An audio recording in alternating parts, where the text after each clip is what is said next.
prayer. Johnson, please lead the prayer. In the name of the Father, the Son, and the Holy Spirit. Amen. May the love of God, my guardian dear, to whom God's love commits me. Ever this day be at my side, to right and right, to rule and guide. Amen. In the name of the Father, the Son, and the Holy Spirit. Amen. So, good morning again, class. Good morning, teacher. How was your day? Very good morning, teacher. Before you sit down, please pick up some pieces of trash under your desk. So, before we start, I have here a classroom rules. Please read. Listen when someone is speaking. Respect your teacher. Raise your hand if you want to answer. Is it clear? Yes, teacher. Do we have an assignment? Yes, teacher. Please pass it in front. Thank you.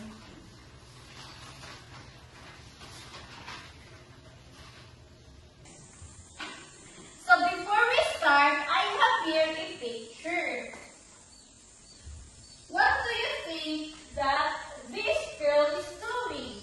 Jogging. Jogging. So please read the text.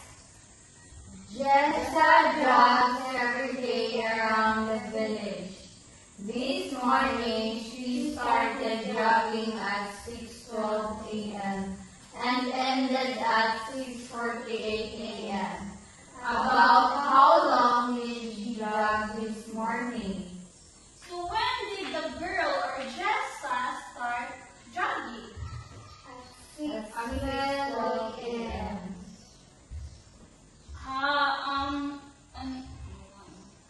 Yeah. So when did she finish jogging?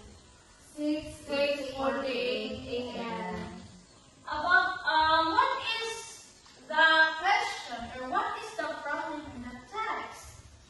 How long did she jog this morning? So how long did she jog this morning? So how will you solve or how will you find out on how long is the duration of time that Jessa spent in jogging? Through estimating time with elapsed time in a minute. Yes, very good. Through estimating elapsed time in minutes. So based on our activity, what do you think is our topic for today? Elapsed teacher. Yes, elapsed time. Estimates the elapsed time.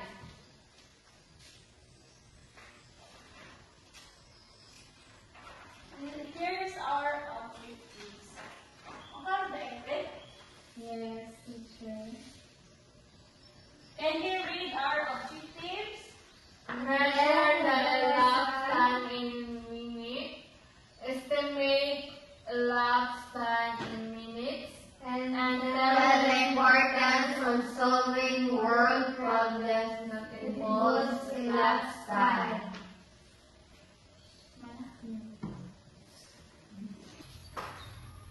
So again, our topic for today is estimates the elapsed time. So let's go back to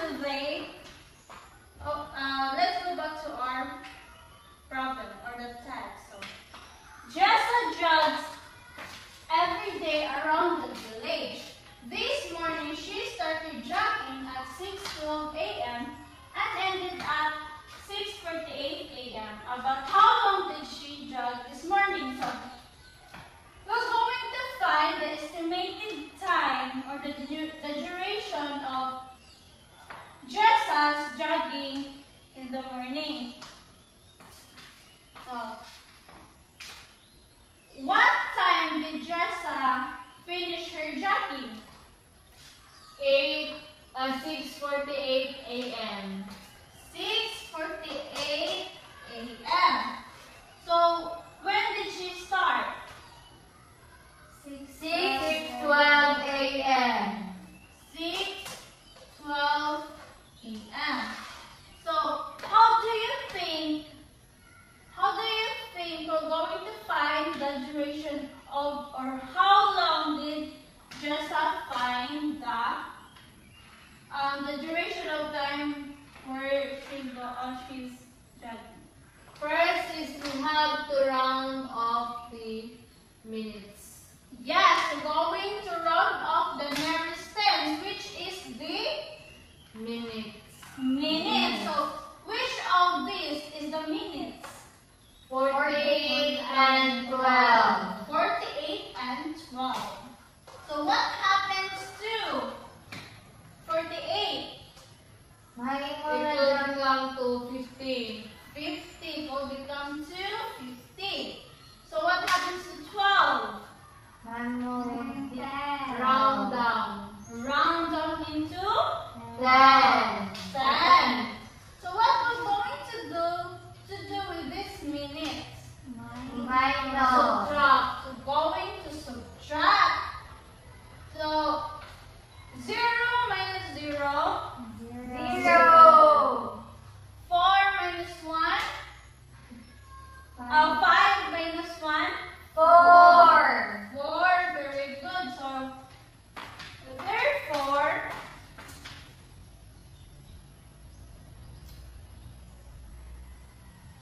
the total estimated elapsed time is 40 minutes.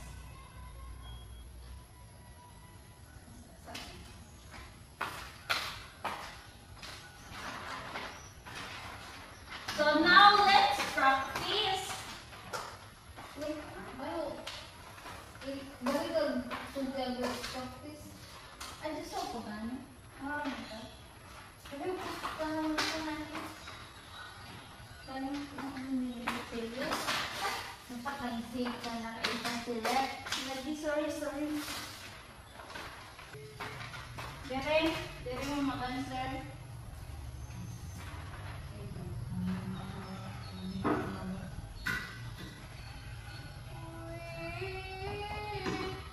Sabi na lang po.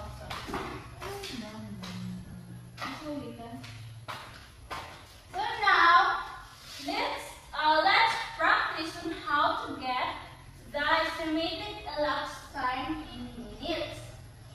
So the first one is you're going to put your answer here, estimated elapsed time, and you're going to by using those examples of that example, you're going to answer this one, and we're going to check if your answer is wrong or correct.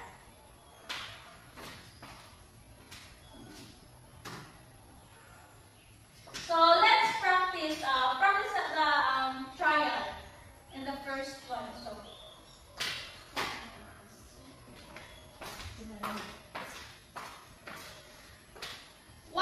what is the time ended there? 11:44. 11:44. So what is the time ended? Started, I mean.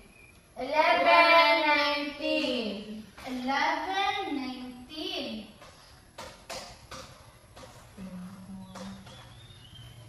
So what will going to happen to 44? It will become to 30. Again? At 40. It will going to become a 40. 40. How about in 11:19? What's going to happen to 19? Minus 10. Mahimos sadyang 20. Very good. Mahimos sadyang 20. And you're going to put here ang ijang, for example, kane, di ba?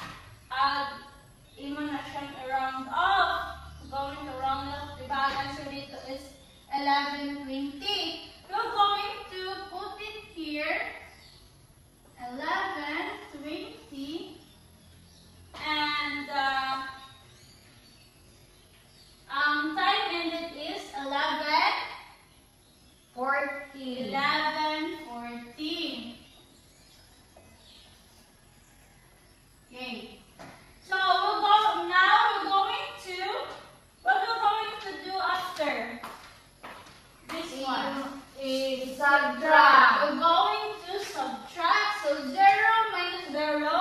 0. 4 minus 2. 2. So therefore, The estimated time is 20. wait, Minutes. you're going to put here the 20 minutes. Are we clear? Yes, So teacher. who wants to answer the first one? We're going to solve it here. Me, teacher. Come here. Hey, teacher. Coming. Ano yung intro?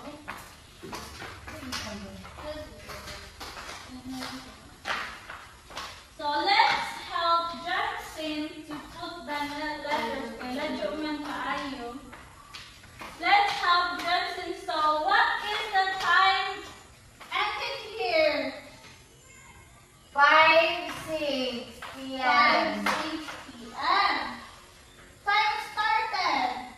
4:58. 4:58. So let's see how Jackson will going to solve the problem. So, it will become to 10.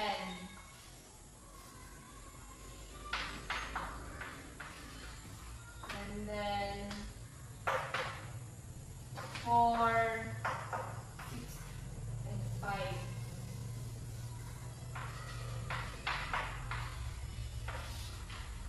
So we subtract 0 plus 0 minus 0 equals 0 and then bring down the 1. So the estimated time is 10. Is her answer correct? Yes. Yes, very good. So now put your answers here.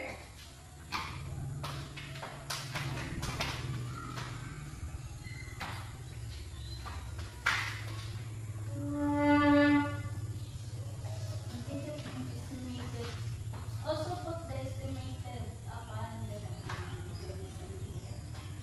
Diyan ka naman dito. Estimated lang.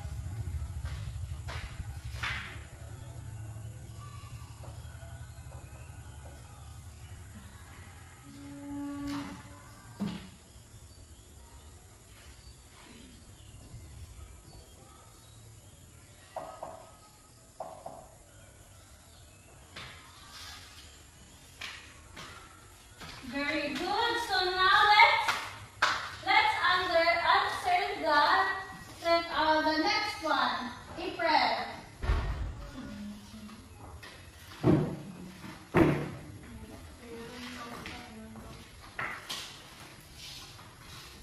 So let's help April to pwede man makita. So let's help April to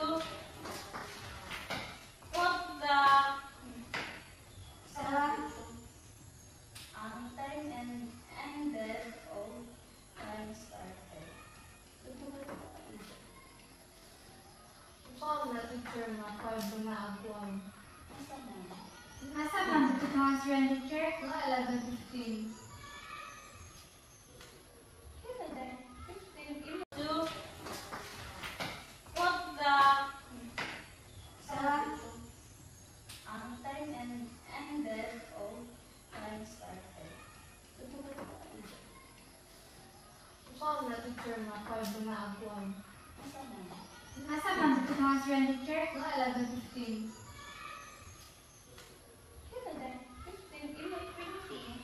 Ito naman sa job. Kaya, di ba, ang goal is umabot ng 5 up is i-round up na siya, round up na siya. Kung 4 pa ubos, mo ubos na siya next. Ngayon na din tayo, di ba?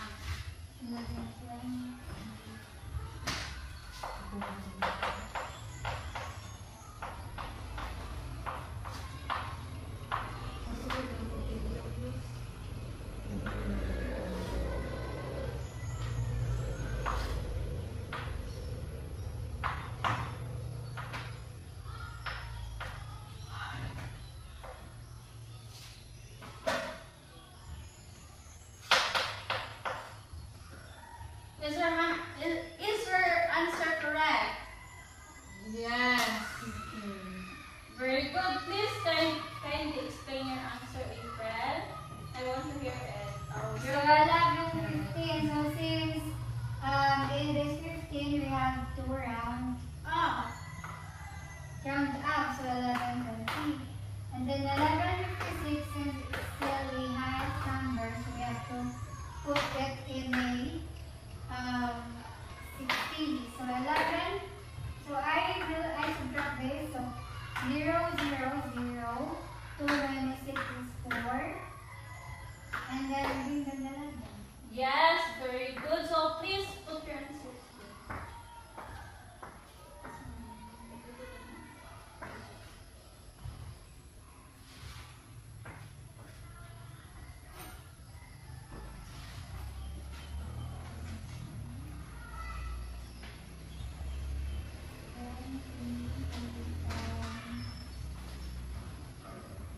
Eleven 60 a.m. And estimated elapsed time. And this answer they need to be minutes. 40. 40.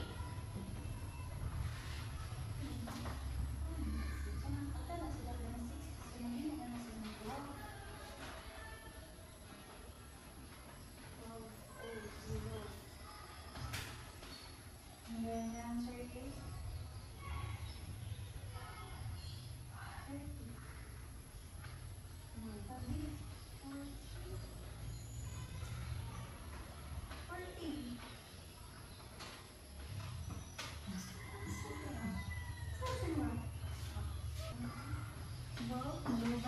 So next, so next. So the last one, dali. Juliana, this one.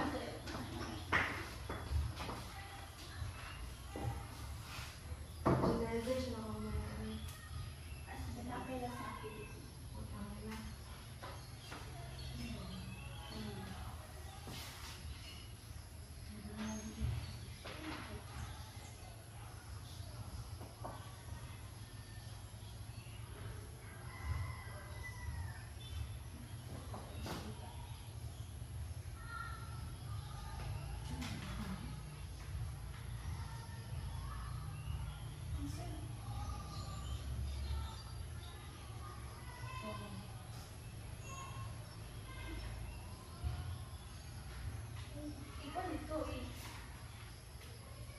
Isolve dito. 10 pinhero.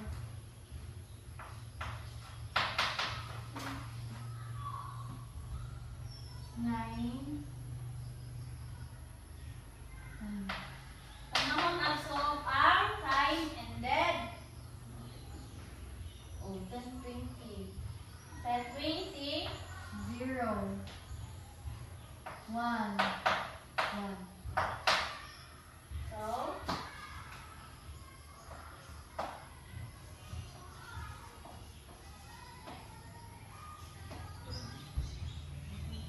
one hour and 10 minutes. Is her answer correct? Yes, teacher. Very good. Now let's proceed to. So do you have any questions, clarification regarding to our topic? Nine, teacher. So what is our topic for today? It is all about lapse time. Elapsed time. Very good. So what is elapsed time? April. Lapse time is the duration of the time that is being used. The time being used.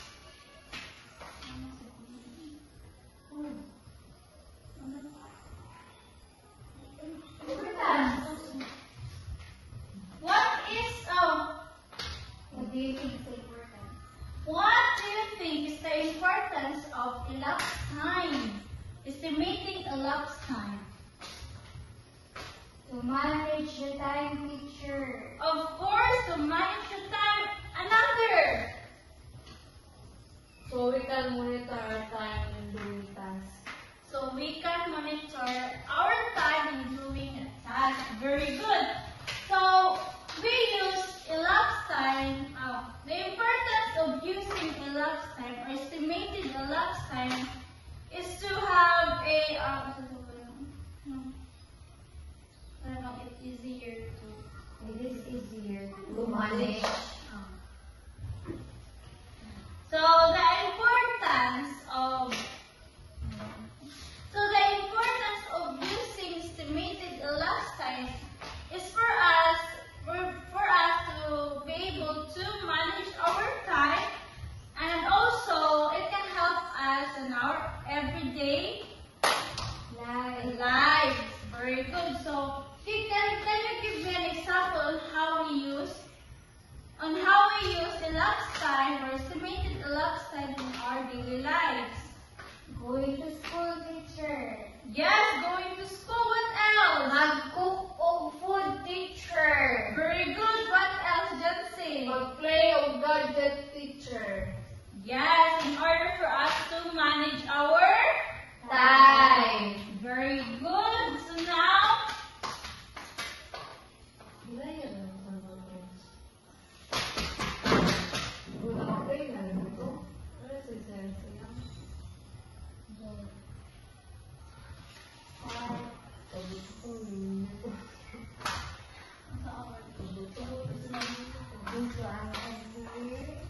so I have here Activity. So I have here an activity. All you have to do is to put the estimated elapsed time of each number. So I'll give you 5 minutes to answer.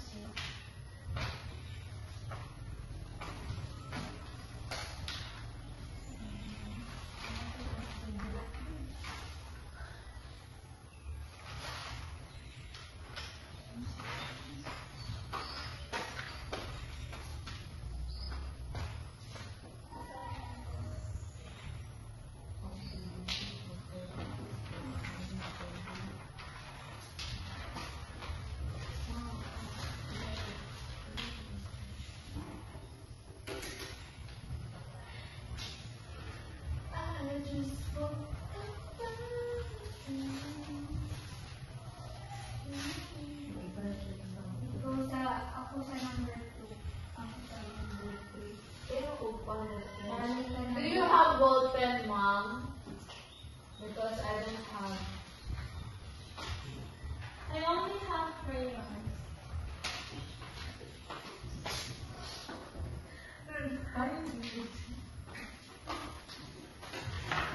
Ako sa number 2.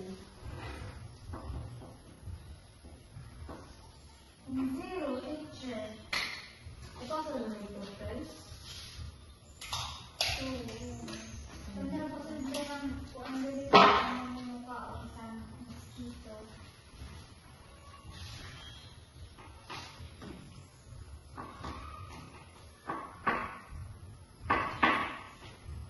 Ako sa number 3.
120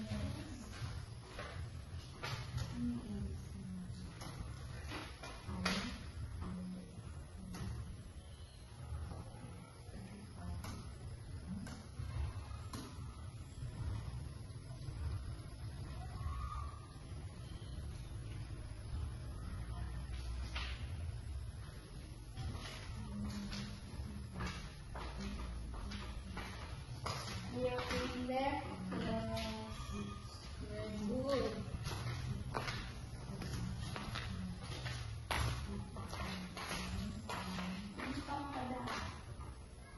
How's your work? Good. Very good!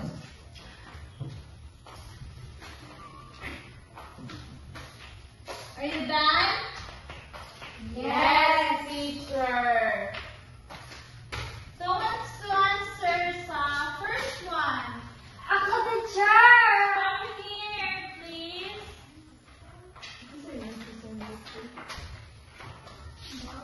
Write your answer here.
So, is her answer correct?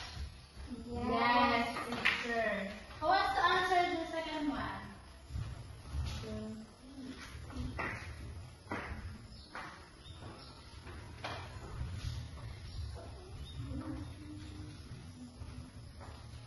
Stay put for a minute, 7, 5.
Yes, teacher. Let's proceed to the first one. Wants to answer.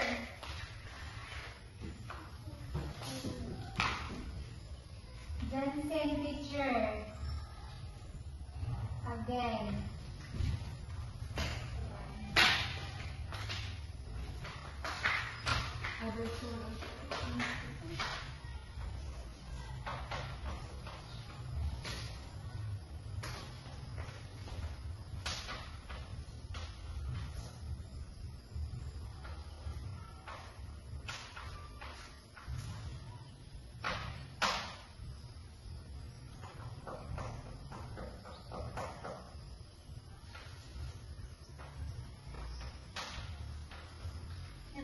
Is her answer correct? Yes, Fifth teacher. one.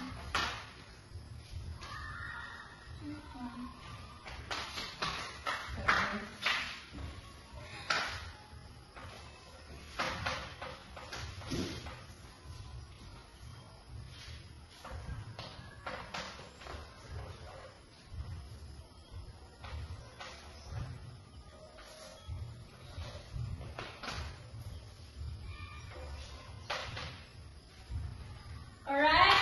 Yes, teacher. Very good. So we all now know what is estimated lifetime.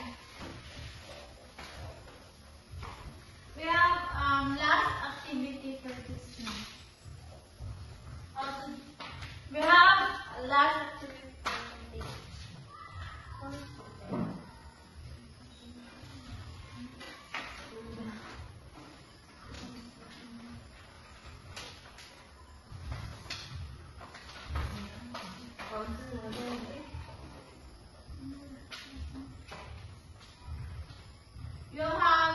You only have 3 minutes left.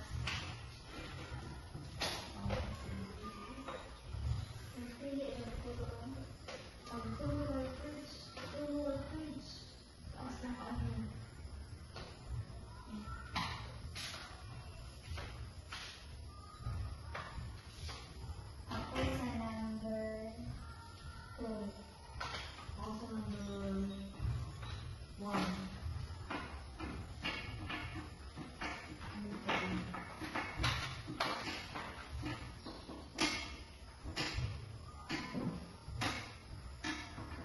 Nine minus 0.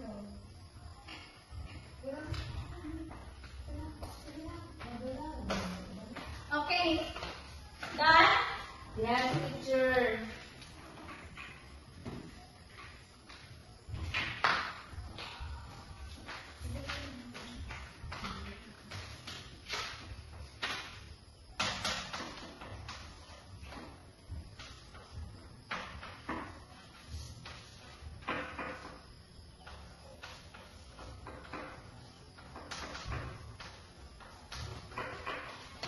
Is her answer correct? Yes. Juliana, what's the answer to Juliana?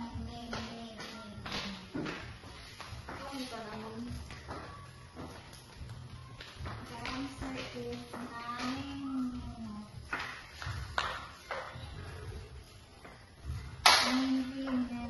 20 minutes. Huh?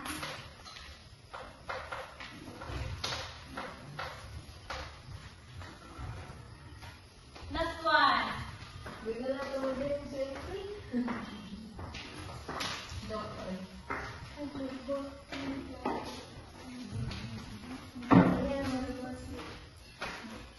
Ha? Magigita ng TV.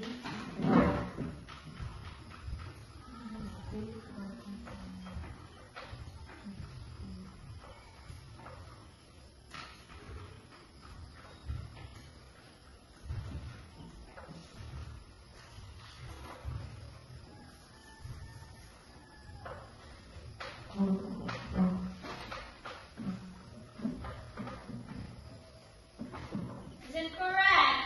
Yes, teacher. Very good.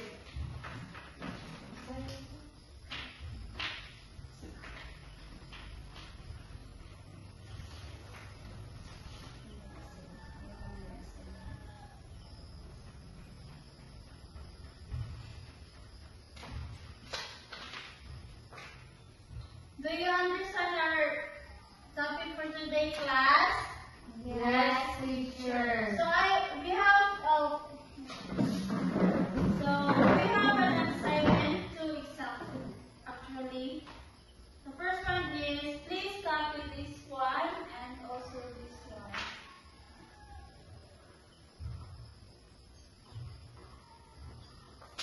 Okay, teacher. Thank you